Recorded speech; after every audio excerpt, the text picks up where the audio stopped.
So today I will be showing you how to do a trigger job on a Ruger SP101. This specific model is in 357 Magnum. As you can see, it's very empty, so here we go. First thing you're going to want to do is to get your non-marring screwdriver and take out this screw, but first let's go ahead and go over what you're going to need for this job. You're going to need punches. I suggest that you have a couple Q-tips around just for some manual polishing. You're going to need a Wolf or Wilson Combat brand precision gun spring kit. I got this one from Brownells with my student discount at SDI. So all my fellow students, go check out all the discounts at Brownells. They're really awesome. So we've got the springs here, and we'll go over those in just a minute. And we have just some Flitz metal polish. Pretty much any metal polish will work for this, but a lot of guys in the gunsmithing world like Flitz. I like Flitz. Flitz is a decent brand. It's well known. You're going to need some polishing tips for either a drill or a Dremel. I'm going to be using a power drill for this one just because I misplaced some of the parts for the Dremel, so it's just going to be quick and easy just using the power drill. And that's about it. So let's go ahead here and dive into the revolver.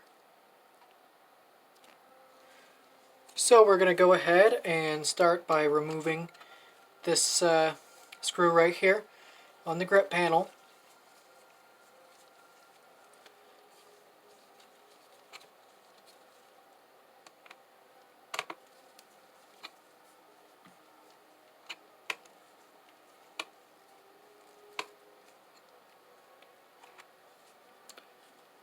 You can see this is what that looks like. Just going to set it aside right over here. Then we're going to go ahead and remove the panels.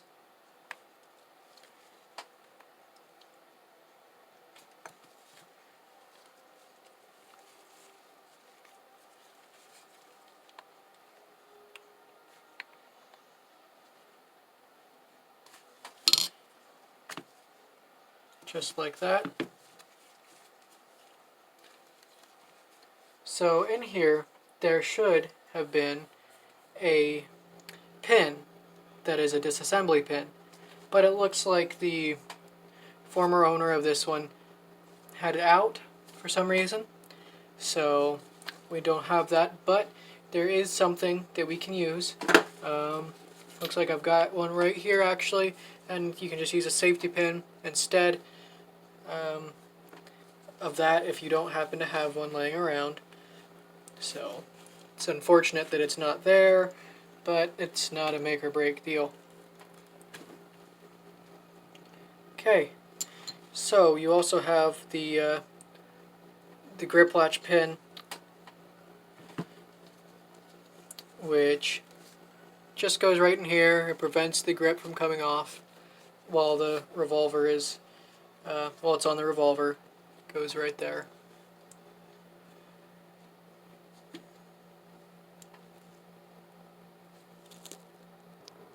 So next you're going to want to remove the hammer spring.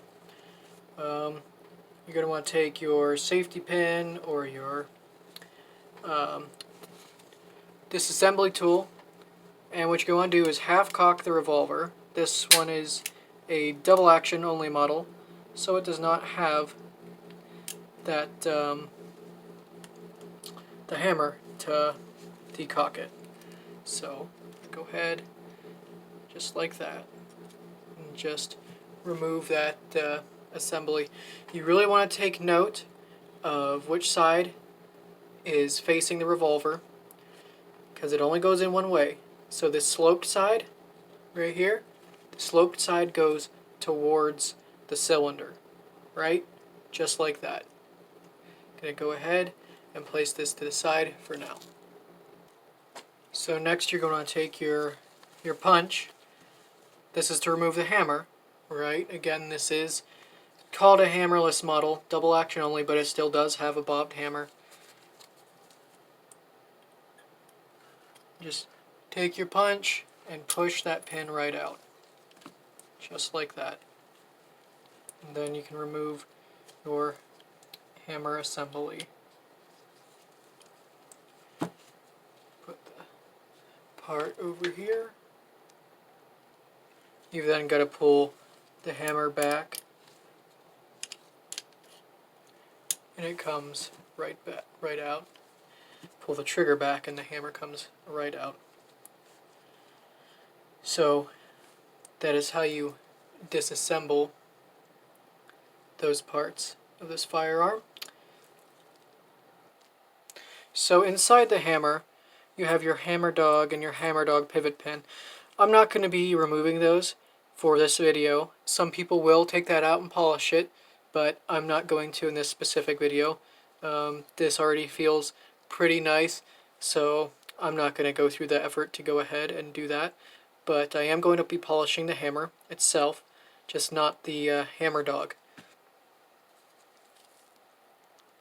So next is actually removing the trigger guard and the housing for all of that. So as you can see up in here, there is a latch spring. That's also your trigger return spring as well. So we're going to go ahead and push that in, and I'll be back right as soon as I get it out. Alright, so it's kind of hard to show and do on a video, but the procedure to get this out is there is a pin right there for trigger return spring, and you have to push that in. It can be a real pain in the butt. I ended up giving it a couple whacks with the hammer, the pin, just to kind of jar it loose a little bit. And honestly, I feel like this is what has a lot to do with the really stiff trigger pull in this, because the trigger pull in this one, it doesn't even read on the trigger scale. It's well over 15 pounds. So let's go ahead and continue.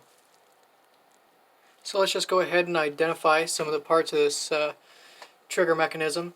You've got the pawl here, and you've got the transfer bar here. You never ever want to pull the trigger while this is out. It will shoot the pawl spring out across the room. You'll never be able to find it, and you'll have to go to Brownells or Midway or wherever you want to buy your gun parts from to go ahead and retrieve that part. So a lot of times people will use an open container or a towel or something like that when they go ahead and pull that out, and we'll get to that a little bit later. Alright, so now we're going to do the exact opposite of what I just told you not to do, and we're going to pull the trigger. Alright, so you want to have a paper towel or a cloth or something just in case you pull the trigger too far. So you want to pull the trigger very gently, just enough to wiggle that transfer bar right out of there.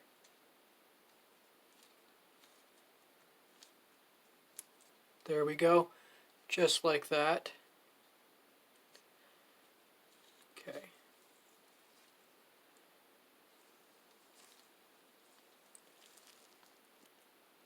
Okay, so now we're going to just take the paper towel or the towel, just like this, and we're just going to push forward on the pawl.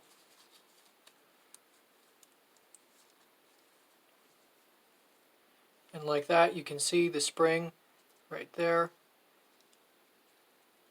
is out. That is under a lot of tension. If you don't do it with a rag or something like that, it's going to fly.